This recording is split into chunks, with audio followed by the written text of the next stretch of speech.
سوال جواب دینی پروگرام ہے۔ اتوار کا آج دن ہے اور رمضان کی وجہ سے یہ اس موقع پر رکھا گیا ہے۔ بہت سارے لوگ انتظار میں تھے تو پروگرام زیادہ لمبا نہیں چلے گا، تقریباً آدھا گھنٹہ پروگرام چلے گا، تو اس لیے آپ حضرات کو جو بھی سوال پوچھنے ہوں تھوڑا جلدی پوچھ لیا کیجیے۔ جی شروع کرتے ہیں۔ محمد نعمان کہہ رہے ہیں السلام علیکم ورحمۃ اللہ وبرکاتہ۔ امید ہے کہ تمام سامعین خیریت سے ہوں گے۔ ایک درخواست یہ ہے کہ تمام سامعین بیجا سوال نہ کریں، جو ضروری سوالات ہیں وہی معلوم کریں۔ محمد نعمان علی گڑھ۔ جی نعمان بھائی، آپ نے بالکل صحیح کہا ہے، جو ضروری ہو، بالخصوص رمضان کا موقع ہے تو رمضان کے تعلق سے جو رمضان کے مسائل ہوں تو کوشش کریں کہ انہیں کو یہاں سمجھنے کی اور سیکھنے کی کوشش کریں، تو رمضان کے مسائل یہاں معلوم کیجیے۔ تو جو ضروری ہوں انہی سوالات کو کریں، جو بے فائدہ یا صرف جنرل نالج سے جن کا تعلق ہو تو وہ سوالات یہاں نہ کریں، ٹھیک ہے۔ تو چلیے شروع کرتے ہیں آج کا ہمارا یہ پروگرام ہے۔ ایک صاحب کا سوال ہے کہ 10 رکعت تراویح اور ساتھ میں وتر۔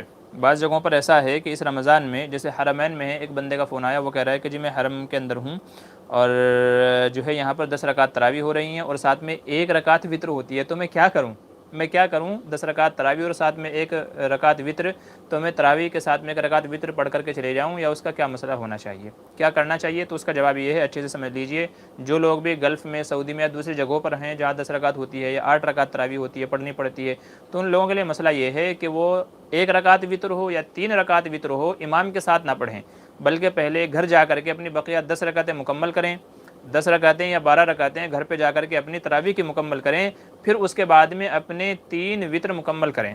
گھر پہ جا کر کے پہلے تراویح مکمل کریں 20 رکعتیں، اور پھر اس کے بعد میں اپنی 3 رکعت وتر ادا کریں، چونکہ احناف کے نزدیک 1 رکعت وتر نہیں ہے بلکہ 3 رکعت وتر ہیں، وہ بھی صرف 1 سلام کے ساتھ میں، تو اس لیے 1 رکعت وتر احناف کی نہیں ہوگی، ایسے ہی 2 سلام سے 3 رکعت وتر بھی ادا نہیں ہوگی، تو ایسے لوگوں کے لیے بہتر طریقہ یہی ہے کہ وہ گھر جائیں، اپنے بقیہ رکعتیں مکمل کریں تراویح کی، پھر اس کے بعد میں 3 رکعت وتر ادا کریں، تو ان لوگوں کے لیے یہ مسئلہ ہے۔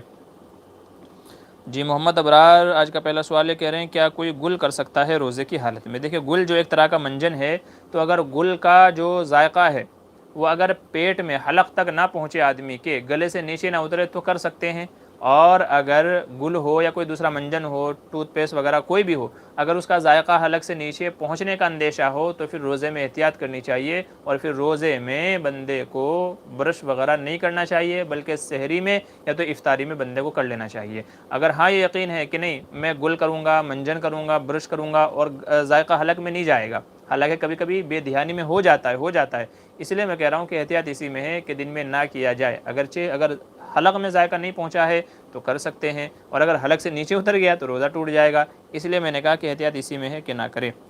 جی منظور احمد کا سوال ہے کیا مرد اور عورت ایک ساتھ تراویح نماز پڑھ سکتے ہیں؟ تھوڑا تفصیل سے بیان کیجیے۔ جی مرد عورت ایک ساتھ جو ہے گھروں میں، جیسا کہ آج کل ہو رہا ہے، لاک ڈاؤن کا زمانہ ہے اور ہر گھر میں تراویح ہو رہی ہے، مسجدوں میں تو اجازت نہیں ہے 5-6 آدمیوں سے زیادہ، تو گھر گھر کے اندر تراویح ہو رہی ہے اور عورتیں بھی نماز پڑھ رہی ہیں، تو اگر کسی گھر میں مرد نماز پڑھا رہا ہے تراویح کی تو عورت بھی پیچھے مقتدی بن کر کے شامل ہو سکتی ہے، شرط یہ ہے کہ امام تراویح پڑھاتے ہوئے نیت کرے کہ میں ان عورتوں کو بھی تراویح پڑھا رہا ہوں، اور ساتھ ہی ساتھ عورت جو کھڑی ہوگی وہ مردوں کے پیچھے کھڑی ہوگی، تفصیل یہ ہوگی اس کی، اور سب بنانے کی ترتیب یہ ہوگی، پہلے امام صاحب کھڑے ہوں گے، پھر اگر ساتھ میں مرد حضرات ہیں تو مرد حضرات کھڑے ہوں گے، پھر اگر بچے ہیں تو بچے کھڑے ہوں گے، اور پھر ان کے بعد میں عورتیں شامل ہوں گی، اور اگر صرف مرد ہے عورت ہے تو امام مرد آگے کھڑا ہوگا اور عورت اس کے پیچھے کھڑی ہوگی، برابر میں نہیں بالکل پیچھے کھڑی ہوگی، تو یہ تفصیل ہے اور یہ طریقہ ہے، اس طریقے سے اپنے گھروں میں تراویح کی نماز پڑھی جا سکتی ہے، مرد امامت کرائے گا، عورت امامت نہیں کرائے گی، ٹھیک ہے، تو اس طریقے سے گھروں میں تراویح کی نماز پڑھی جا سکتی ہے، جمعے کی نماز بھی پڑھی جا سکتی ہے، 5 وقتہ نمازیں بھی پڑھی جا سکتی ہیں اور عورتیں ان میں شرکت کر سکتی ہیں۔ جی ایس کے آر السلام علیکم۔ جی وعلیکم السلام۔ فیئر ڈیلز پراپرٹی سہیل بھائی کہہ رہے ہیں ویری نائس، جی شکریہ جزاک اللہ۔ ذہین میر کہہ رہے ہیں السلام علیکم، کیسے ہو؟ جی اللہ کا احسان کرم ہے۔ حافظ زید کہہ رہے ہیں السلام علیکم، جی وعلیکم السلام۔ ذہین میر کیا کہہ رہے ہیں؟ میرا سوال ہے کہ سجدے میں اردو میں دعا کر سکتے ہیں یا نہیں؟ دیکھیے جو نماز کا سجدہ ہے، نماز چاہے نفل ہو چاہے فرض ہو، تو نماز کا جو سجدہ ہے اس میں آپ اردو میں دعا نہیں کر سکتے، اگر آپ اردو میں دعا کریں گے تو نماز ٹوٹ جائے گی۔ ہاں جو قرآنی آیتیں ہیں، جیسے ربنا حب لنا من ازواجنا وذریاتنا قرۃ اعین، یہ قرآنی دعا ہے، یہ آپ پڑھ سکتے ہیں۔ ربنا اغفر لنا ذنوبنا واسرافنا فی امرنا، یہ پڑھ سکتے ہیں۔ ربنا آتنا فی الدنیا حسنۃ وفی الآخرۃ حسنہ، یہ آپ پڑھ سکتے ہیں۔ تو جو قرآنی دعائیں ہیں وہ اگر آپ سجدے میں کرتے ہیں، نماز کے سجدے میں تو آپ کے لیے اجازت ہے۔ اردو کی جو دعائیں ہیں اگر آپ مانگیں گے یا اللہ مجھے کپڑا دے دے، یا اللہ مجھے بچے دے دے، یا اللہ مجھے روزی دے دے، تو اگر آپ اردو میں دعا مانگیں گے سجدے میں، نماز کا سجدہ ہے، تو پھر آپ کی نماز ٹوٹ جائے گی۔ ہاں نماز نہیں ہے، کوئی بندہ بس ایسے ہی سیدھا سجدے میں جاتا ہے اور سجدے میں دعا مانگتا ہے، صرف سجدہ کرتا ہے، نماز نہیں ہے، صرف سجدہ کرتا ہے، تو اب سجدے میں آپ اردو میں مانگیں، ہندی میں مانگیں، فارسی میں مانگیں، انگلش میں مانگیں، جہاں میں چاہے آپ مانگ سکتے ہیں۔ محمد ابرار کہہ رہے ہیں شکریہ جی، ٹھیک ہے۔ ساجد میواتی کہہ رہے ہیں بچے کی وجہ سے عورت روزہ چھوڑ سکتی ہے یا نہیں؟ دیکھیں اگر بچہ پریشان کرتا ہے یا بچہ دودھ پیتا ہے، دیکھیں سوال کو واضح کیجئے کہ پریشانی کیا ہے بچے کی وجہ سے، تاکہ مسئلہ اور واضح ہو جائے۔ علماء نے ایسی عورت جو بچے کو دودھ پلاتی ہے اور دودھ پلانے کی وجہ سے اس کو تکلیف ہوتی ہے، تو ایسی عورت کے لیے روزہ چھوڑنے کی گنجائش نکالی ہے کہ ایسی عورت بعد میں روزہ رکھ سکتی ہے۔ آپ کی کیا تکلیف ہے، کیا مسئلہ ہے، اس کو اور واضح طور سے مکمل کر لیجئے، بتا دیجئے گا۔ امانت ٹرسٹ، السلام علیکم مفتی صاحب جی، وعلیکم السلام۔ محمد ارقم، تراویح میں موبائل میں دیکھ کر غلطی بتا سکتے ہیں کیا؟ جی نہیں دیکھ سکتے۔ اگر موبائل کو ہاتھ میں لینا عمل کثیر ہے، قرآن کھولنا، قرآن میں دیکھنا یہ عمل کثیر ہے، تو موبائل کو ہاتھ میں لے کر کے سنا جائے یا پڑھا جائے، دونوں ہی امانات کے نزدیک کیا ہے؟ ناجائز ہے، اس سے نماز فاسد ہو جائے گی، نماز ٹوٹ جائے گی۔ لہٰذا موبائل میں آپ نے دیکھا ہوگا کچھ جگہوں پہ دیکھا دیکھی لوگ بنا عقل کے نقل کرتے ہیں، عقل ہی نہیں ہوتی ہے اور نقل کرنا شروع کر دیتے ہیں دوسروں کی دیکھا دیکھی کہ وہ لوگ کر رہے ہیں تو ہم بھی کریں گے۔ یاد رکھیے ایسا نہیں ہے احناف کے نزدیک، بلکہ اکثر ائمہ کے نزدیک موبائل میں تراویح میں قرآن دیکھ کر کے پڑھنا یا ہاتھ میں قرآن لے کر کے پڑھنا، اس سے نماز فاسد ہو جاتی ہے۔ صرف ایک آدھ امام کے نزدیک ہے جنہوں نے اجازت دی ہے، لیکن ہم احناف کے یہاں تو نہیں ہے، تو اس لیے موبائل میں دیکھ کر کے پڑھنا یا قرآن میں دیکھ کر کے پڑھنا یا سننا یا غلطی بتانا، تو اس سے نماز ٹوٹ جائے گی۔ تو آپ نہ بتا سکتے ہیں نہ سن سکتے ہیں۔ فین آف مفتی معمر بدر کہہ رہے ہیں کیا مرد اعتکاف گھر میں کر سکتے ہیں کیونکہ کووڈ کی وجہ سے مسجد بند ہے؟ جی نہیں، مردوں کے لیے گھر میں اعتکاف کی اجازت نہیں ہے، مرد جو ہے وہ مسجد کے اندر ہی کریں گے۔ دیکھیے اخیر عشرے میں اعتکاف کرنا ہر مسجد والوں کے حق میں فرض کفایہ، یعنی پوری مسجد میں سے اگر ایک شخص بھی بیٹھ گیا تو تمام محلے والوں کی طرف سے کافی ہو جائے گا۔ تو 5 بندوں کی اجازت ہے، تو انہی میں سے کسی کو متعین کر دیں کہ بھائی آپ اعتکاف میں بیٹھ جائیں تاکہ سب محلے والے بری ذمہ ہو جائیں۔ اگر باقی کوئی اجازت نہیں ہے تو کوئی بات نہیں ہے، آپ اللہ کرتے رہیں، آپ کی امیدیں ہیں، خواہشیں ہیں، اللہ تعالیٰ اسی کے اوپر آپ کو ثواب دے دے گا، لیکن گھر میں نہیں بیٹھ سکتا ہے۔ مرد جو سنت اعتکاف ہے وہ مسجد کے اندر کرے گا، ہاں عورتیں گھروں کے اندر بیٹھ سکتی ہیں۔ حافظ زید کہہ رہے ہیں آپ کا موبائل نمبر کی ضرورت ہے؟ جی میری ویڈیوز میں ڈسکرپشن میں جائیے، ڈسکرپشن میں آپ کو میرا نمبر مل جائے گا۔ عبد الحمید کہہ رہے ہیں مفتی صاحب جب امام حرم کے پیچھے 10 رکعت ہو سکتی ہیں تو کیا بہتر ہے؟ دیکھیے وہ جو کر رہے ہیں وہ ان کا مسئلہ ہے، لیکن پوری امت کا آج تک اتفاق یہ ہے کہ 10 رکعت تراویح ہے ہی نہیں۔ اب رہ گیا مسئلہ یہ کہ پھر حرمین والے کیوں پڑھ رہے ہیں؟ تو غالباً موطا مالک میں یا کسی اور کتاب میں شاید امام مالک سے یا کسی اور سے ایک روایت ہے، صرف ایسی ایک روایت ہے کہ حضور صلی اللہ علیہ وسلم نے 10 رکعت تراویح پڑھی ہیں، ایک روایت ہے، تو صرف اسی روایت کو بنیاد بنا کر کے حرمین میں 10 رکعت تراویح ہو رہی ہیں۔ نہیں تو یاد رکھیے یا تو جیسا کہ غیر مقلدین حضرات ہیں 8 کے قائل ہیں، یا اس کو چھوڑ کر کے پوری جو امت، پورے جمہور علماء 20 رکعت کے قائل ہیں، تو 10 رکعت کا تو تذکرہ ہے ہی نہیں، اور آج سے پہلے کسی نے 10 رکعت پڑھی بھی نہیں ہے۔ تو یہ تو ایسے حالات ہو گئے ہیں، اور شاید اس میں بھی اللہ کی بہترائی ہے، نہیں تو غیر مقلدین کہنے لگ جاتے لو جی دیکھو حرمین میں 8 رکعت تراویح ہو رہی ہیں، تو اس لیے 8 کا وہ چکر ہی اللہ نے چھڑوا دیا ہے۔ تو 10 رکعت وہاں ہو رہی ہیں تو 10 رکعت نہیں ہیں، 8 رکعت بھی نہیں ہیں، پوری 20 ہی رکعتیں ہیں۔ اب وہ لوگ پڑھ رہے ہیں اس کے ذمہ دار وہ ہیں۔ ہم اپنے لوگوں سے یہ کہتے ہیں کہ بھائی آپ کو 10 رکعت ان کے ساتھ پڑھنی ہے اور بقیہ 10 رکعتیں بعد میں آپ کو الگ سے ادا کرنی ہے، چاہے حرم میں ادا کریں چاہے اپنے گھر پہ آ کے ادا کریں، لیکن پوری مکمل 20 ہی رکعت ادا کرنی ہے۔ اگر آپ 10 رکعت چھوڑ دیتے ہیں تو گنہگار ہوں گے۔ تو اس لیے یہ نہیں ہے کہ بھائی وہاں ہو جائے گی تو یہاں نہیں ہوگی، ایسا نہیں ہے، وہاں بھی جو لوگ ہیں ان کو بھی پوری 20 ہی رکعت مکمل ادا کرنی ضروری ہے۔ اب جو 10 پڑھ رہے ہیں تو اس کے ذمہ دار وہ خود ہیں، اللہ کو وہ خود جواب دیں گے کیوں اور کیسے۔ اچھا آگے چلیے، ذہین میر کہہ رہے ہیں اگر حافظ قرآن غلط قرآن پڑھتا ہے لیکن دوسرا حافظ اس کو غلطی نہیں بتاتا ہے تو وہ گنہگار ہوگا یا نہیں؟ جی اگر جان بوجھ کر کے نہیں بتاتا ہے تو وہ گنہگار ہوگا، کیونکہ غلط پڑھنے سے روکنا بھی ضروری ہے۔ وہ غلط پڑھ دے گا، نماز خراب ہو گئی یا غلط پڑھا گیا تو ذمہ دار وہ بھی ہوگا۔ تو جب حافظ کو پتہ ہے کہ اس نے غلط پڑھا ہے تو اس کو غلطی بتانا کیا ہے؟ ضروری ہے، اس کے ذمہ لازم ہے۔ اگر نہیں بتائے گا تو وہ گنہگار ہوگا۔ دوسری بات یہ بھی سمجھ لیجئے کہ بغیر بات کے حافظ صاحب کو غلطی بتانا یہ بھی غلط ہے۔ حافظ صاحب صحیح پڑھ رہے ہیں لیکن بہت سارے لوگ ہوتے ہیں سامع حضرات کہ وہ امام صاحب کو پریشان کرنے کی نیت سے غلط لقمہ دیتے ہیں، تو غلط لقمہ دینا بھی غلط ہے اور صحیح جگہ پر صحیح لقمہ نہ دینا بھی غلط ہے۔ تو اس لیے کیا کرنا چاہیے؟ بین رہنا چاہیے بھائی، تو جہاں غلطی آئے بتا دینی چاہیے۔ انیس الرحمن کہہ رہے ہیں السلام علیکم مفتی صاحب، دعا کی درخواست ہے، انیس الرحمن قاسمی ادروی۔ جی اللہ آپ کی تمام جائز تمناؤں کو پورا فرمائے، ہر طرح کی بلاؤں سے، بیماریوں سے، برائیوں سے حفاظت فرمائے۔ ذہین میر کیا کہہ رہے ہیں، سب سے ریکویسٹ ہے مفتی صاحب کا اکاؤنٹ میں ہدیہ ڈالو، ہمارا حق ہے کہ ہم علماء کی خدمت کریں۔ جی بھائی بات تو آپ نے اچھی کہی ہے، اس لیے میں کہتا ہوں کہ بھائی یا تو سپر چیٹ کے ذریعے سے سوال کر لیا کیجئے، یا جیسے بھی بہرحال آپ کو موقع ملے، یہ تو آپ کے اوپر ہے، آپ علماء کی جتنی خدمت کریں گے اللہ آپ کو اتنا ہی اس کا جزائے خیر دے گا۔ غالباً امام مالک کے بارے میں آتا ہے کہ ایک تابعی تھے، وہ ان کی خدمت میں ہدیہ بھیجا کرتے تھے، وہ ان کے حق میں دعا کرتے تھے کہ اللہ فلاں بندے نے جیسی میری دنیا بنائی تو اس کی آخرت بنا دینا۔ مرنے کے بعد جب اس تابعی کا مالدار جو ان کو ہدیہ دیتے تھے ان کا انتقال ہوا تو خواب میں کسی نے پوچھا کیا ہوا، تمہارے ساتھ کیا معاملہ ہوا؟ تو انہوں نے کہا کہ فلاں جن کو میں ہدیہ دیتا تھا ان کی دعا کی برکت سے میری مغفرت ہو گئی، چونکہ ان کی دعا کیا ہوتی تھی، انہوں نے میری دنیا بنائی، یا اللہ تو اس کی آخرت بنا دے۔ تو اس لیے علماء کو ہدیہ دینے میں بھائی آپ ہی کا بھلا ہے۔ میں غریبوں سے بھی کرتا ہوں تجارت اکثر، میں غریبوں سے بھی کرتا ہوں تجارت اکثر، چند سکوں کے بدلے میں جو لاکھوں کی دعا دیتے ہیں۔ اللہ تعالیٰ کبھی کبھی دعاؤں کی دولت سے نوازتا ہے، اور کبھی کبھی اللہ تعالیٰ صرف اسی لیے دیتا ہے کہ آپ کے ذریعے سے فلاں دوسرے بندے کو دینا مقصود ہوتا ہے۔ تو بہرحال اللہ جزائے خیر دے کہ چلو ایسے لوگ بھی تو ہیں جو کم سے کم یہ بات اٹھاتے ہیں کہ بھئی علماء کو ہدیہ دو، نہیں تو آج کل تو لوگ بولنا بھی پسند نہیں کرتے۔ اچھا ذہین میر کیا کرے، مفتی صاحب رمضان کا مطلب کیا ہے؟ جی رمض کا معنی ہے جلانا، رمض کے معنی کیا ہے؟ جلانا۔ تو چونکہ رمضان آدمی کے گناہوں کو جلا دیتا ہے اس لیے اس کا نام رمضان رکھا گیا ہے، اسی لیے رمضان رکھا گیا ہے، چونکہ رمضان کی برکت سے اللہ تعالیٰ بندے کے گناہوں کو معاف کر دیتے ہیں، جلا دیتے ہیں، ختم کر دیتے ہیں۔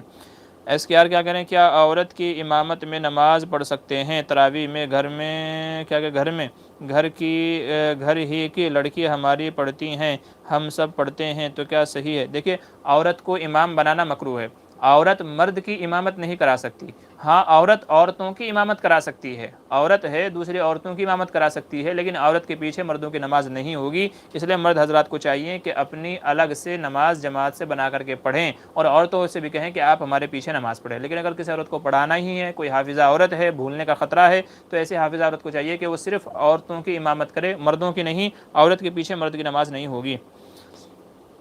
اچھا کیا کہہ رہے ہیں کہ غلط پڑھتا ہے لیکن لقمہ نہیں دے، جی اس کا جواب ہو گیا ہے۔ حافظ زید کہہ رہے ہیں رب اغفر ورحم وانت خیر الراحمین، پہلے عشرے کی یہ حدیث میں ہے یا مجربات اکابرین میں سے؟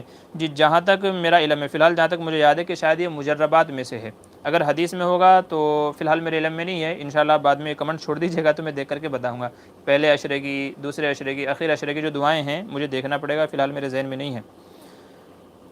کیا کہہ رہے ہیں کہ ذہین میر کیا کہہ رہے ہیں، مفتی صاحب تسبیح تراویح میں کیا کہہ رہے ہیں بیٹھنا کتنا چاہیے؟ جی بیٹھنے کی کوئی مقدار متعین نہیں ہے، 4 رکعت کے بعد جو بیٹھتے ہیں تسبیح پڑھنے کے لیے تو اس کی کوئی متعین مقدار نہیں ہے، 1 منٹ 2 منٹ 3 منٹ، بلکہ الگ الگ صحابہ کے معمول بیان کیے گئے ہیں۔ بعض روایتوں میں یہ آتا ہے کہ اہل مکہ جو تھے تو وہ ہر 4 رکعت کے بعد ایک طواف کرتے تھے، اہل مکہ ہر 4 رکعت تراویح کے بعد ایک طواف کیا کرتے تھے، اور چونکہ مدینے میں چونکہ مکہ نہیں تھا تو اس لیے وہ کیا کرتے تھے، ہر 4 رکعت کے بعد میں 4 رکعت نفل پڑھا کرتے تھے، ہر 4 رکعت کے بعد میں 4 رکعت نفل پڑھا کرتے تھے، تو اس لیے 36 رکعتیں، امام مالک کا ایک قول کیا ہے کہ تراویح کی 36 رکعتیں ہیں، کتنی رکعتیں ہیں؟ 36 رکعتیں ہیں تراویح کی۔ تو چونکہ اہل مدینہ کا معمول یہ تھا کہ وہ 4 رکعت تراویح کی ہو گئی، اب اس کے بعد 4 رکعت نفل پڑھا کرتے تھے، چونکہ اہل مکہ ایک طواف کیا کرتے تھے تو طواف کے بدلے میں 4 رکعت پڑھا کرتے تھے، تو بعض ہم نے بزرگوں سے سنا ہے کہ وہ 25 مرتبہ درود شریف پڑھا کرتے تھے، بعض علماء سے سنا ہے کہ وہ 100 مرتبہ استغفار پڑھا کرتے تھے۔ تو 4 رکعت کے بعد جو بیٹھتے ہیں تو اس کو کوئی مقدار متعین نہیں ہے، کم زیادہ اپنے معمول کے اعتبار سے بڑھائی جا سکتی ہے، گھٹائی جا سکتی ہے۔ اچھا مفتی صاحب روزے کی دعا پڑھنا سنت ہے یا پڑھنا ضروری ہے؟ نبی نے یہ دعا پڑھی؟ دیکھیں آج کل جو ہمارے زمانے میں روزہ رکھنے کی جو دعا ہے بصوم غد نویت من شہر رمضان، تو اس طرح کی دعاؤں کا ثبوت جو ہے وہ حدیث سے نہیں ہے۔ یہ جو دعائیں ہیں روزہ رکھنے کی جو بھی نیتیں ہیں، جو بھی دعائیں ہیں، تو ان کا ثبوت حدیث سے نہیں ہے، البتہ چونکہ الفاظ درست ہے، اصل میں نیت دل کے ارادے کا نام ہے، تو بندہ دل سے نیت کر لے کہ میں روزہ رکھ رہا ہوں تو اتنا کافی ہے، اور اگر آپ اس کو الفاظ میں کہیں تو اس کو یوں ہی کہیں گے بصوم غد نویت، میں روزہ رکھنے کی نیت کرتا ہوں، تو آپ دل سے جو نیت کر رہے ہیں اسی کو آپ اپنے الفاظ میں بول رہے ہیں، تو اسی کا نام نیت ہے۔ تو چونکہ الفاظ درست ہے تو الفاظ بولنے میں کوئی مذائقہ نہیں ہے، البتہ اس طرح کے جو الفاظ ہیں ان کا حدیث سے ثبوت نہیں ہے۔ عبدالحمید کا اگلا سوال ہے، مفتی صاحب جب امام حرم کے پیچھے، یہ تو ہو گیا ہے، اچھا ایم ڈی ابرار کیا کریں؟ ایک سوال اور تھا، اگر رات میں کوئی ناپاک تھا اور صبح تو غسل نہیں کیا تو کیا روزہ ہو جائے گا؟ جی ہاں روزہ ہو جائے گا، کوئی مسئلہ نہیں ہے، صبح میں اٹھ کر کے غسل کر لے گا تو اچھی بات ہے، تب بھی اس کا روزہ ہو جائے گا، لیکن بہتر ہے جتنی جلدی پاکی حاصل کر لے، غسل کر لے، اتنا ہی بہتر ہے۔ دیکھیں میں سب لوگوں کے سوالات کے جوابات دے رہا ہوں، آپ لوگ انتظار کیجیے، سوال کو ریپیٹ مت کیجیے، انشاءاللہ میں ترتیب وار سب کے سوالوں کا جواب دوں گا۔ محمد راشد السلام علیکم۔ جی وعلیکم السلام۔ محمد ابرار کہہ رہے ہیں مفتی صاحب آپ کہاں سے اور کہاں رہتے ہیں؟ جی میں ممبئی میں رہتا ہوں، جوگیشوری میں، ٹھیک ہے، مزید ملنا ہو تو آپ رابطہ کر لیجیے گا۔ عبدالحد کہہ رہے ہیں اگر استخارہ نیکی نہیں سمجھ پائے اور اس کا الٹا کر دیا تو کیا ہوگا؟ بھئی اللہ ہی کا فیصلہ ہوگا، یہ کوئی ضروری نہیں ہے۔ علماء نے یہ مسئلہ نکالا ہے کہ استخارے میں جیسا آیا ہے ویسا ہی کرنا لازم اور ضروری نہیں ہے، اس کا الٹا بھی آدمی کر سکتا ہے، اس میں کوئی حرج نہیں ہے، یہ اللہ سے مشورہ ہے۔ کبھی آدمی کے دل میں صحیح بات آ جاتی ہے، کبھی نہیں آ پاتی ہے، تو بندے کو جب کسی چیز کے بارے میں یہ یقین ہو گیا کہ مجھے یوں کرنا ہے تو پھر ویسے ہی کر لینا چاہیے، اب اس میں خیر ہے یا نہیں ہے وہ اللہ ہی بہتر جانتا ہے۔ تو اس لیے کوئی ضروری نہیں ہے کہ جیسے استخارے میں آیا ہے ویسا ہی کیا جائے، اس کا الٹا بھی کیا جا سکتا ہے اور کوئی گناہ بھی اس کے اندر نہیں ہے، باقی نقصان یا نفع ہے وہ اللہ بہتر جانتا ہے۔ جی ذہین میر بھائی آپ تھوڑا سوالات کم کر دیں، اور دوسرے لوگ بھی ہیں تو مجھے ان کے بھی سوال کے جواب دینے ہیں، تو اس لیے آپ تھوڑا سوال کم کر دیں۔ مفتی صاحب اللہ آپ کی عمر میں برکت دے، آپ کیا اگر آپ ہماری خدمت کرتے ہیں؟ اچھا جی شکریہ، جزاک اللہ، اللہ آپ کو بھی جزائے خیر دے۔ علیسا شیخ کہہ رہے ہیں امام اگر نماز پڑھا رہا ہے اور کچھ لوگ اس کو بنا بتائے اوپر کی منزل پر اس کی اتباع کر رہے ہیں تو کیا ایسا کرنا ان کے لیے صحیح ہے؟ جی ہاں صحیح ہے، امام کی اتباع کی جا سکتی ہے، امام کی اتباع کے لیے امام کو بتانا ضروری نہیں ہے، بس یہ ہے کہ جہاں امام نماز پڑھا رہا ہو مقتدی حضرات بھی وہی ہونی چاہیے۔ اقتداء کی شرط علماء نے یہ بیان کی ہے کہ امام کا اور مقتدی کا مکان ایک ہو، مکان ایک کا مطلب یہ ہے کہ جس حصے میں امام نماز پڑھا رہا ہے اسی سے متصل اور ٹچ والا حصہ بھی کیا ہونا چاہیے؟ ملا ہوا ہونا چاہیے۔ تو اوپر کی منزل نیچے کی منزل علماء نے مکان متحد کے حکم میں مانا ہے کہ اوپر کی منزل نیچے کی منزل ایک ہی مکان ہے، تو اس میں امام کی اقتداء اور اتباع کی جا سکتی ہے۔ تو اگر مکان متحد ہے تو امام کو بنا بتائے اس کی اتباع کی جا سکتی ہے، امام کو بتانا ضروری نہیں ہے۔ عبدالحد کا اگلا سوال کہہ رہے ہیں اگر استخارہ نہیں، ارے پھر ہو گیا اس کا سوال ہو گیا، بھائی ڈبل آپ لوگ سوال کر رہے ہیں تو برائے کرم ڈبل سوال نہ کریں۔ اچھا محمد کلیم انصاری کہہ رہے ہیں السلام علیکم ورحمۃ اللہ وبرکاتہ، مفتی صاحب اگر مقتدی کی رکوع کی تسبیح 3 بار نہ ہو پائے اور امام کھڑا ہو جائے تو مقتدی کیا کرے؟ بھئی مقتدی کو بھی کھڑا ہو جانا چاہیے۔ دیکھیں جب تک ہم امام کے پیچھے ہیں تو ہمیں امام کی اتباع کا حکم ہے، امام کی مکمل ہو گئی تو آپ کے لیے کافی ہو گیا۔ الامام ضامن، حدیث میں فرمایا گیا کہ امام ذمہ دار ہے، امام ضامن ہے، نیز حدیث میں کہا گیا امام کی اتباع کرو، تو ہمیں امام کی اتباع کرنی ہے۔ جب ہم امام کے پیچھے ہیں تو امام ہماری طرف سے تمام ارکان کو ادا کر رہا ہے، اس کے ارکان ادا ہو گئے تو سمجھیے ہمارے بھی ادا ہو گئے، تو ہماری تسبیح تشہد درود وغیرہ مکمل ہوا ہو یا نہ ہوا ہو، جیسے جیسے امام ارکان ادا کر رہا ہے تو ہم کو بھی اس سے پیچھے وہی ارکان ادا کرنے ہیں، ہمارے مکمل ہوں یا نہ ہوں اس سے کوئی فرق نہیں پڑے گا، اس سے نماز میں کوئی کراہت پیدا نہیں ہوگی، اس سے نماز میں کوئی خلل پیدا نہیں ہوگا۔ تو ہمارے جو ارکان ہیں وہ پورے ہوں نہ ہوں، لیکن امام کے ساتھ ساتھ ہمیں شامل ہونا ہے۔ وہ رکوع میں گیا تو ہم کو بھی رکوع میں جانا ہے، وہ اٹھا تو ہم کو بھی اٹھنا ہے، وہ سجدے میں گیا تو ہم کو بھی جانا ہے، وہ تشہد پڑھ کر کے اٹھا تو ہم کو بھی اٹھنا ہے، بھلے ہی ہماری تسبیحات وغیرہ مکمل ہوئی ہوں یا نہ ہوئی ہوں۔ عبدالاحد ٹھیک ہے، اس کا جواب دے دیں، میں نے 3 بار آپ نے سوال کیا ہے۔ اچھا ٹھیک ہے، ذہین میر کیا کریں مفتی صاحب حافظ اگر تراویح میں زبر کی جگہ پیش پڑھا نماز تراویح ہوگی یا نہیں ہوگی؟ ضرب تم کی جگہ پیش پڑھنا، دیکھیں یہ تو اس لفظ کے اوپر ڈیپینڈ کرتا ہے کہ اگر زبر زیر پڑھنے سے معنی میں اتنی بڑی گڑبڑی ہو گئی ہے کہ جس سے معنی ہی اس کے بدل جاتے ہیں، معنی ہی خراب ہو جاتے ہیں، بالکل الٹا ہو جاتا ہے معاملہ، تو اگر زبر زیر پڑھنے سے جسے کہتے ہیں لحن جلی، لہنے جلی کا مطلب یہ ہے کہ آدمی اتنی بڑی غلطی کر جائے کہ جس سے نماز فاسد ہو جاتی ہے، تو اگر زبر زیر کرنے سے معاملہ اتنا الٹا ہو گیا ہے کہ معنی بالکل ہی بدل گئے ہیں تو نماز فاسد ہو جائے گی، اور اگر معنی میں تبدیلی نہیں آئی ہے تو پھر زبر زیر کے بدلنے سے نماز میں فرق نہیں پڑے گا۔ اب یہ عالم صاحب سے پوچھے گا کہ جو فلاں لفظ تھا، فلاں لفظ میں یہ گڑبڑی ہوئی ہے، یہ پڑھا گیا ہے تو کیا حکم ہے؟ تو ہر لفظ کا الگ الگ حکم ہے، تو جس کے ساتھ میں جو مسئلہ پیش آیا، جیسے مسئلہ پیش آیا تو وہ اس طریقے سے اپنا مسئلہ پوچھ سکتا ہے، بتا دے، اسی کے اعتبار سے جواب دے دیا جائے گا۔ SKR حضرت یہ بتا دیں کہ ہم جب قرآن مکمل ختم کر لیں تو ختم کا صحیح طریقہ کیا ہے؟ جی ختم کا صحیح طریقہ تو بس یہ ہے کہ الف لام میم سے مفلحون تک پڑھ لیا جائے اور پھر اللہ تعالیٰ سے دعا کر لی جائے، بس، اور کوئی اور اس کا خاص طریقہ نہیں ہے، مخصوص طریقہ نہیں ہے۔ رمضان میں تراویح میں جو مکمل کرتے ہیں اس کا طریقہ یہی ہے کہ سورہ ناس پڑھتے ہیں، پھر الف لام میم سے مخصوص جو آیتیں ہیں مفلحون تک وہ پڑھتے ہیں اور رکوع کر کے نماز کو مکمل کر لیتے ہیں اور دعا کر لیتے ہیں، بس یہی طریقہ ہے، اس کے علاوہ کوئی اور طریقہ نہیں ہے۔ آپ کے ایریے میں عصر کی نماز؟ جی ہمارے ایریے میں عصر کی نماز جو ہے وہ 5:40 پر ہے، اور ابھی 5 بج رہے ہیں، تو اس لیے 10-15 منٹ اور ہیں بس، پھر اس کے بعد میں آپ لوگوں سے اجازت چاہوں گا۔ ذہین میر کہہ رہے ہیں آپ کی ایریے میں اچھا ہو گیا ہے۔ فیصل خان کہہ رہے ہیں السلام علیکم مفتی صاحب، میں جہاں تراویح پڑھانے جاتا ہوں وہاں بہت تیزی سے تراویح پڑھائی جاتی ہے، سمجھ بھی نہیں آتا ہے اور سلام پھیرتے وقت برابر دعا پڑھنے بھی نہیں ملتی، کچھ حل بتائیے۔ دیکھیے ایسی جگہ تراویح نہ پڑھے کہ جہاں سمجھ میں ہی نہ آ رہا ہو۔ یاد رکھیے اتنی جلدی جو حفاظ کرام تراویح پڑھاتے ہیں جس سے الفاظ ہی سمجھ میں نہیں آتے، بندہ پڑھ کیا رہا ہے، صرف یعلمون تعلمون یعلمون تعلمون یعلمون اللہ اکبر۔ تو جو اتنی تیزی سے نمازیں پڑھاتے ہیں، یاد رکھیے پڑھانے والے بھی گنہگار ہیں اور سننے والے بھی گنہگار ہیں۔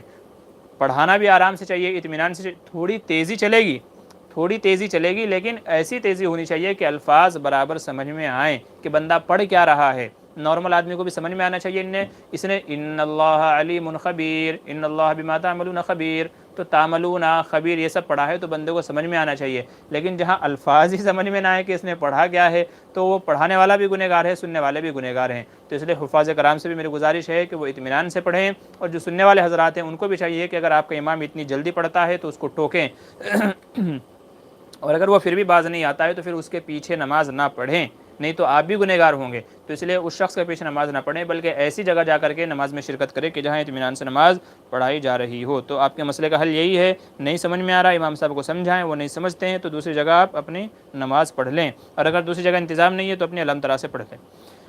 ہاں اللہ آپ کی ایج میں برکت دے۔ ذہین میر کہہ رہے ہیں جی شکریہ جزاک اللہ۔ عبدالحد کہہ رہے ہیں کیا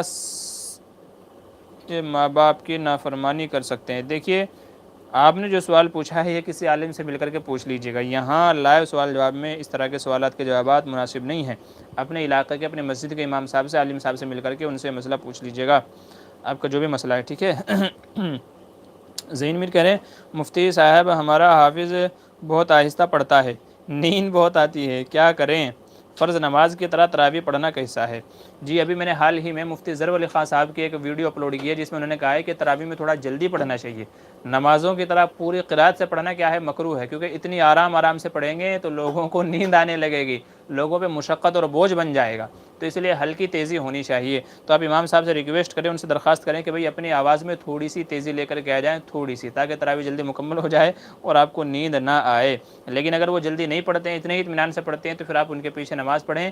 آہستہ پڑھنے میں مذائقہ نہیں ہے، آہستہ جتنا پڑھا جائے ٹھیک ہے، اس کی گنجائش ہے، ٹھیک ہے، تو اس لیے۔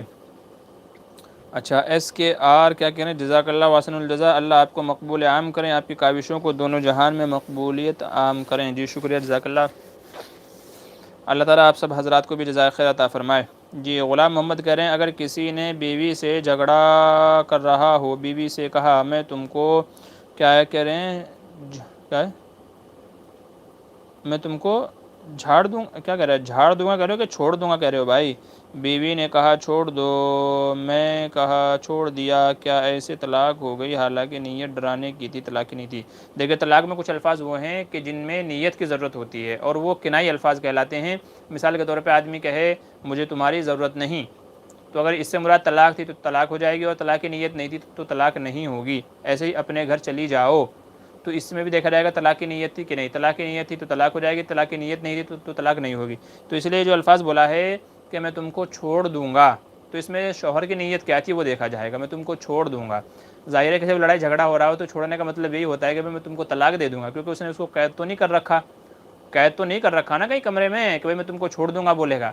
تو جب بیوی آزاد ہے، سامنے ہے، اپنے اختیار میں تمام چیزیں ہیں، پھر بھی شوہر کہتا ہے چھوڑ دوں گا، تو مطلب یہی ہے کہ وہ طلاق دینے کا ارادہ کرتا ہے۔ اس لیے علماء فرماتے ہیں کہ اس میں دیکھا جائے گا کہ اس کا اشارہ کس طرف ہے، لڑائی جھگڑے والی باتیں ہیں اور چھوڑنے والی باتیں ہی چل رہی ہیں، پھر بندے نے وہ لفظ استعمال کیا ہے، تو اب ظاہر سی بات ہے کہ چھوڑنے کی نیت سے ہی کہا ہے، تو دیکھا جائے گا کہ اگر اس کی نیت تھی چھوڑنے کی تو میں تم کو چھوڑ دوں گا، اور میں نے تم کو چھوڑ دیا، تو اگر اس سے طلاق کی نیت تھی تب تو طلاق ہو جائے گی، طلاق کی نیت نہیں تھی تو پھر طلاق نہیں ہوگی۔ لیکن یار اس طرح کے الفاظ نہیں استعمال کرنے چاہیے، اللہ آپ لوگوں کو عقل سلیم دے، بلکہ تمام امت کو عقل سلیم دے۔ پتہ نہیں کیوں ایسے ہی الفاظ استعمال کرتے ہیں غصے میں بھی، بھائی دوسرے الفاظ استعمال کر لیا کریں، ایسے الفاظ نہ استعمال کرا کریں کہ جس سے آپ کی آخرت خراب ہو جائے یا آپ پریشانی کے اندر مبتلا ہو جائیں۔ تو اس لیے طلاق وغیرہ میں، غصے وغیرہ میں اس طرح کے الفاظ نہیں استعمال کرنے چاہیے۔ اچھا کتنا تیز پڑھنا چاہیے؟ ذہین میر کہہ رہے ہیں کتنا تیز پڑھنا چاہیے، کتنا آہستہ؟ بھئی دیکھیں نہ تیزی کی کوئی حد ہے، بس یہ ہے کہ اتنی تیز نہ پڑھے کہ جس سے الفاظ ہضم ہو جائیں، الفاظ ہی سمجھ میں نہ آئیں، اتنی تیز نہیں پڑھنا چاہیے۔ اور آہستہ کا مطلب یہ ہے اتنی آہستہ بھی نہ پڑھے کہ جیسے نماز پڑھا رہا ہو، بلکہ ان کے بیچ کا حصہ پڑھنا چاہیے۔ ہمارا جو پڑھنے کا طریقہ ہے وہ اس طریقے سے ہے، الف لام میم ذالک الکتاب لا ریب فیہ ھدی للمتقین الذین یؤمنون بالغیب ویقیمون الصلاة ومما رزقناہم ینفقون والذین یؤمنون بما انزل الیک وما انزل من قبلک وبالآخرة هم یوقنون اولئک علی ھدی من ربهم واولئک هم المفلحون ان الذین کفروا سواء علیہم انذرتهم ام لم تنذرهم لا یؤمنون ختم اللہ علی قلوبہم وعلی سمعہم وعلی ابصارہم غشاوہ ولہم عذاب عظیم۔ یہ ہمارے پڑھنے کا لہجہ اور طریقہ ہے جو ہم تراویح میں پڑھتے ہیں، تو اگر آپ کو پسند آئے تو آپ بھی اس طریقے سے پڑھ سکتے ہیں۔ اچھا جی چلیے، اور کسی کا کوئی سوال ہے کیا؟ اللہ الصمد لم یلد ولم یولد ولم یکن لہ کفوا احد۔ جی چلیے، وقت کافی ہو گیا ہے، اور کیا کہہ رہے ہیں، اچھا انیس کاشفی آفیشل کا سوال ہے، حافظے کے قوی کے لیے کوئی وظیفہ بتا دیجئے۔ جی اس کے لیے وظیفہ ہے رب اشرح لی صدری ویسر لی امری واحلل عقدۃ من لسانی یفقہوا قولی۔ تو یہ وظیفہ ہے جو حضرت موسیٰ علیہ السلام نے دعا مانگی تھی، تو یہ دعا پڑھ لیں آپ بھی انشاءاللہ ہر نماز کے بعد 11 مرتبہ، ہر فرض نماز کے بعد 11 مرتبہ پڑھنے کا معمول بنا لیں۔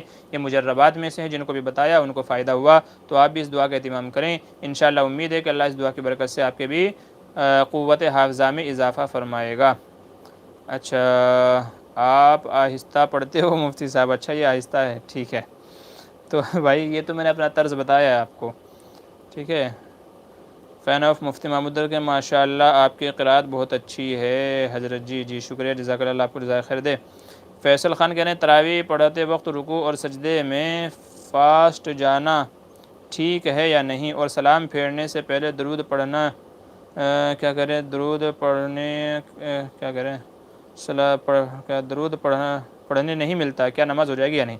دیکھیے امام صاحب کو بھی رکوع اور سجدے میں کم از کم اتنی دیر رہنا چاہیے کہ ایک مرتبہ تسبیح پڑھی جا سکے، کم از کم ایک مرتبہ، جو سبحان رب العظیم سبحان رب الاعلیٰ ہے تو یہ کم سے کم ایک مرتبہ پڑھی جا سکے، تو کم سے کم اتنی دیر امام صاحب کو بھی رکوع اور سجدے میں جانا چاہیے۔ بہتر ہے کہ 3 مرتبہ کہنے کے بقدر رکوع سجدہ کرے۔ تراویح کے اندر بھی رہ گئے پیچھے مقتدی والے حضرات، اگر ان کو 3 بار کہنے کا موقع نہ ملے تو چونکہ امام کے پیچھے ہے تو اس لیے ان کی نماز ہو جائے گی۔ یہی مسئلہ ہے درود شریف وغیرہ کا، تو امام صاحب نے اگر اپنا اتحیات مکمل کر لیا ہے تو وہ سلام پھیر سکتے ہیں، درود شریف پڑھے تو بہت اچھی بات ہے، بنا درود شریف پڑھے صرف اتحیات پڑھ کر کے بھی سلام پھیرا جا سکتا ہے۔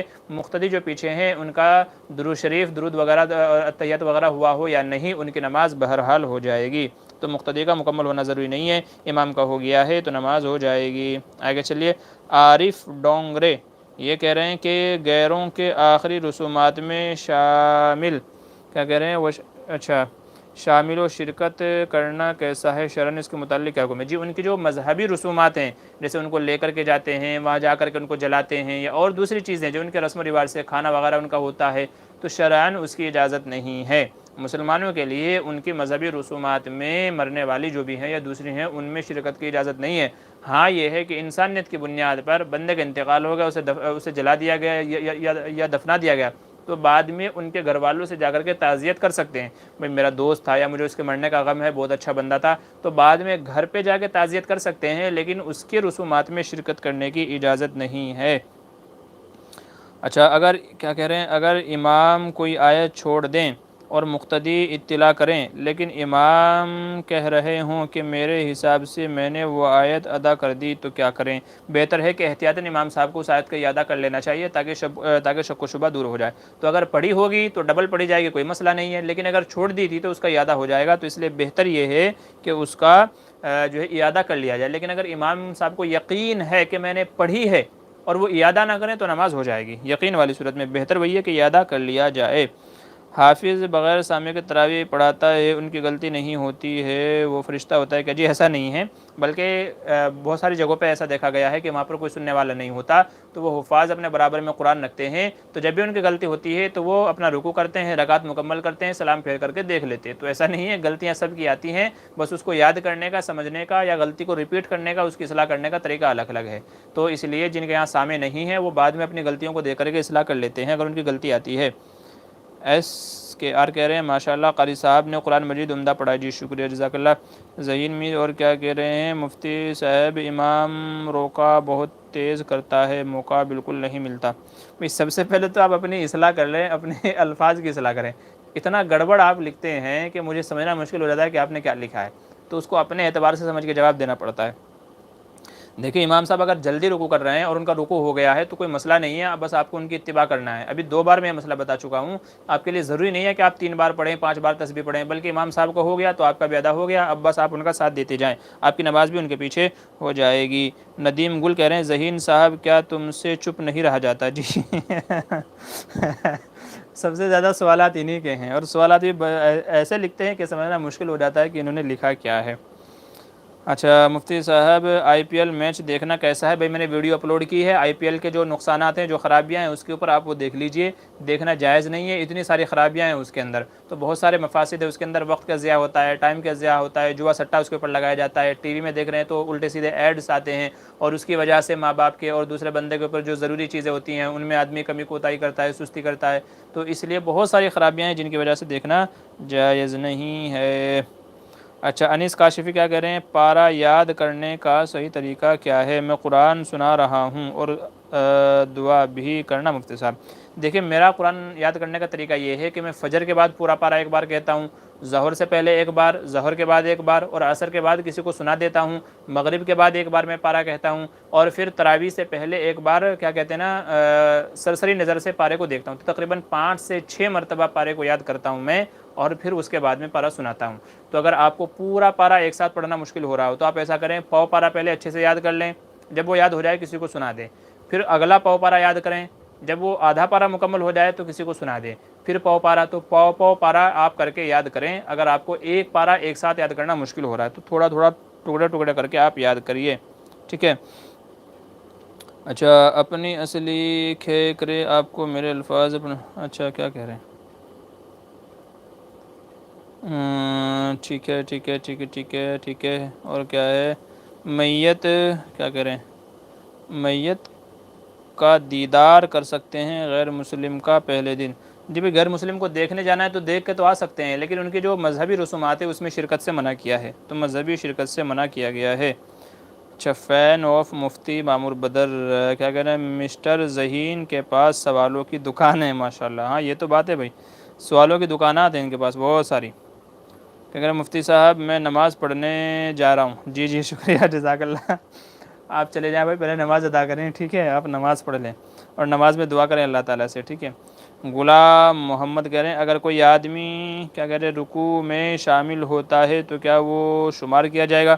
جی ہاں، حدیث میں فرمایا گیا من ادرک الرکوع فقد ادرک الرکعۃ، کہ جس کو رکوع مل گیا تو اس کو رکعت مل گئی، تو اگر کسی کو امام صاحب کے ساتھ رکوع مل گیا، رکوع میں شامل ہو گیا تو سمجھیے اس کو رکعت مکمل ہو گئی، اور اگر رکوع چھوٹ گیا، امام صاحب رکوع سے کھڑے ہو چکے تھے، اب کوئی آ کر کے اقتدا کرتا ہے، نماز میں شامل ہوتا ہے، تو وہ نماز اس کی چھوٹ گئی، اس نماز کا بعد میں اس نماز کو بعد میں مکمل کرے گا، کھڑے ہو کر کے اپنی نماز کو پوری پڑھے گا۔ چلیے وقت ہو گیا ہے، اب میں آپ لوگوں سے اجازت چاہتا ہوں، انشاءاللہ پھر اگلے ہفتے آپ لوگوں سے بات چیت ہوگی۔ کیا کہہ رہے ہیں تلاوت کرنا بہتر ہے کیا حفظ کرنا؟ کیا کہہ رہے ہیں غیر حافظ رمضان میں تلاوت کرنا بہتر ہے یا حفظ کرنا؟ دیکھیے دونوں کا ثواب اپنی اپنی جگہ ہے، بلکہ ایسا کر لیں کہ رمضان میں 1 گھنٹہ آدھا گھنٹہ حفظ کے لیے رکھ لیں کہ آدھا 1 گھنٹہ مجھے حفظ کرنا ہے، اور بقیہ جو میرا وقت ہے وہ مجھے دیکھ کر کے قرآن مکمل کرنا ہے، تو دونوں کام ہو جائیں گے آپ کے، حفظ بھی ہو جائے گا اور وہ بھی ہو جائے گا، تو اس لیے آپ ایسا کر سکتے ہیں، تو یہ طریقہ بہتر ہے۔ جی مفتی صاحب خاص طور سے دعا کرنا، جی انشاءاللہ ضرور سب کے حق میں دعا کریں گے۔ صادق خان شیخ کہہ رہے ہیں السلام علیکم، آپ کہاں سے ہیں؟ جی میرا تعلق ہے جوگیشوری سے، ممبئی جوگیشوری میں ہوں، ویسے تعلق تو سہارنپور سے ہے لیکن رہتا جوگیشوری میں ہوں۔ آج کل جاہل لوگ اذان پڑھتے گمراہی پھیلتی ہے، اچھا ٹھیک ہے، چلیے آج کے سوال جواب کا پروگرام یہیں مکمل کرتے ہیں، انشاءاللہ پھر اگلے ہفتے آپ لوگوں سے ملاقات ہوگی انشاءاللہ اگلے اتوار کو، تو آپ لوگوں کے ذہن میں جو بھی سوالات ہوں انشاءاللہ وہ آپ اگلے ہفتے کلیئر کر لیجئے گا۔ اللہ تعالیٰ سے دعا ہے کہ اللہ تعالیٰ ہم کو کہنے سننے سے زیادہ عمل کی توفیق نصیب فرمائے، جو مسائل ہم نے سیکھے ہیں سمجھے ہیں اللہ تبارک و تعالیٰ کے مطابق عمل کی توفیق نصیب فرمائے۔